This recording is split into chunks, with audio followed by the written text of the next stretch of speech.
Hello, I'm Ed Robinson and welcome to Ringside Toe to Toe, a boxing podcast exclusive to SkySports.com and Sky Sports News Radio.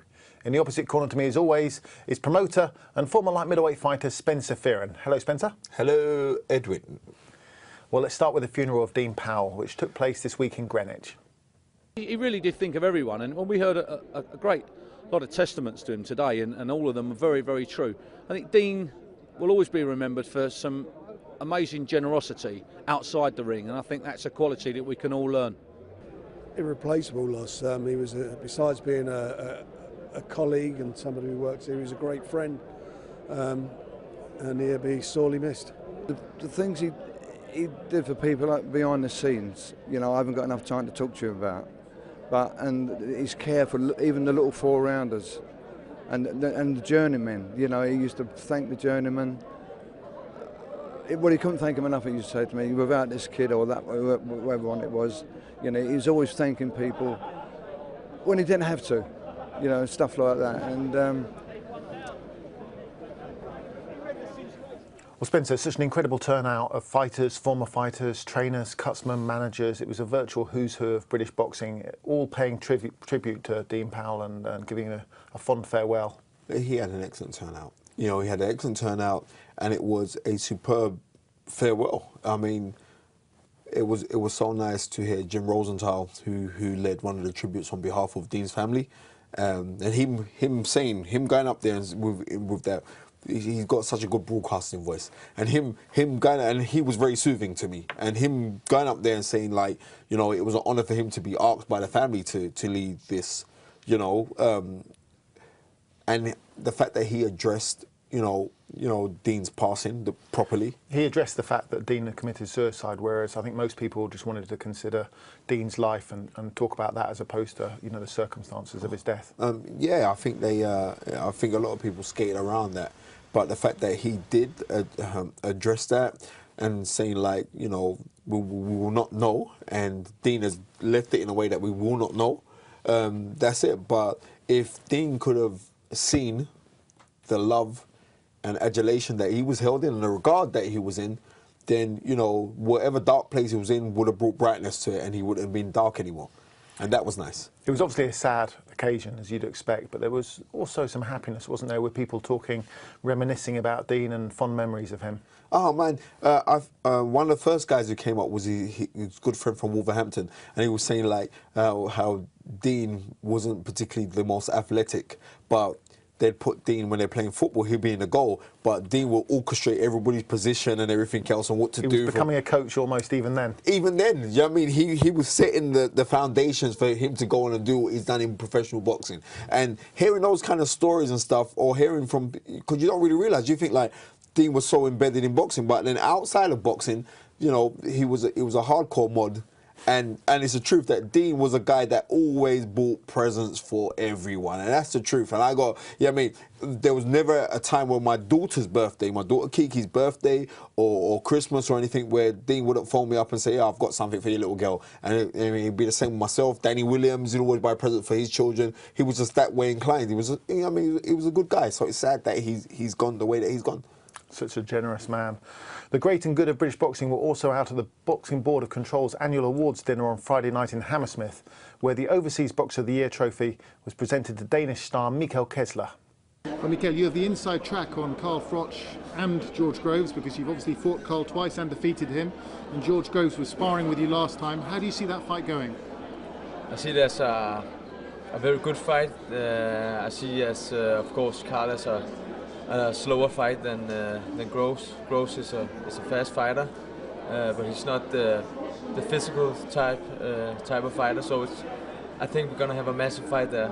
So it can go either ways. What did you think of George Groves when he came over to spar with you? You know, he's young and he's a good fighter. He's hungry and he wants to be a champ. You can see that in his eyes, and I think he's a very good fighter. And Carl better train hard for that fight. He wants to be a champ, obviously, but do you think it's come a little bit too soon for George Groves? I don't know. Sometimes you have to take some chances. I did it myself when I was 24, and it brought me all the way. So of course he has to take it now. Is there any chance of you maybe having a third fight with Carl? Oh, I don't know yet. I'm just having a break, and a long break. So maybe, I don't know.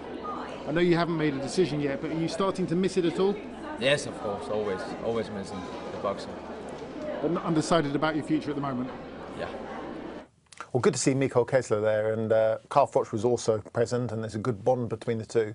He talks about the fight between George Groves and Carl Froch. He's obviously excited because he's got the inside track, but we still don't know what's going on with his own future. He looked in great shape, but do you think he'll box again? I'm not sure. What else is there for Mikhail Kessler to do? Let's be realistic. We thought Mikhail Kessler was getting a little bit long in the tooth when he fought Brian McGee. There were questions, and like we was like, ooh. And my prediction when he fought Carl for the second fight against Carl Froch, I thought Carl Froch was going to stop him.